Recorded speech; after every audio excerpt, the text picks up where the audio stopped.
Karang merkado sa barangay Labangon ni Dakbayan, Sugbo nga gipakabantihan na kay na delikado na o gikatakdang i-demolish na unta dili makatarog o makairog tungod kay wa pakapirmahe sa City Hall ang demolition order. Mga vendors nang reklamo na sa pait nila nga kahimtang. Ano ang report?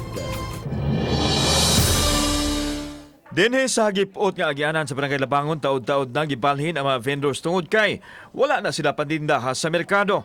Wala sila tubig ug pansayan nga magamit. Labaw sa tanan, kanunay kuno sila mabahaan.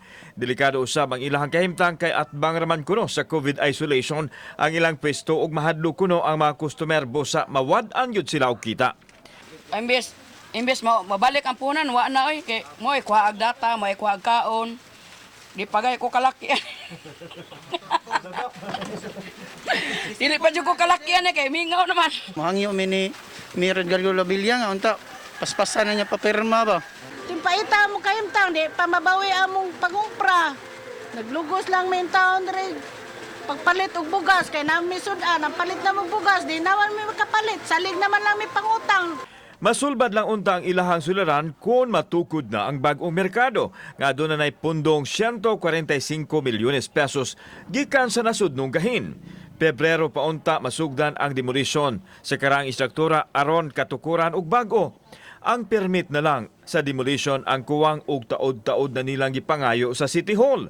Nabalaka ang barangay nga mabalik sa nasudnong panudlanan ang budget kung dili mapatuman ang proyekto. Nga mo lang yung sa kuan sa city nga pirmahan na nila ang demolition permit kay dito nagsiyong balik nito ni Michael Rama. Sige malamig sa aran nya ni text pa siya namo nga ingon siya nga huwat lang sa igong panahon hantod karon.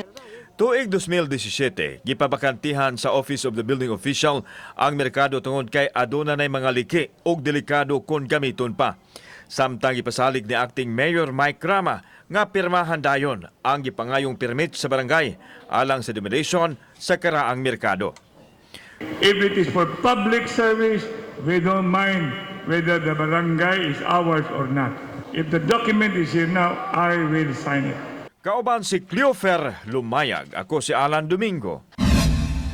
Balitang Bisdak.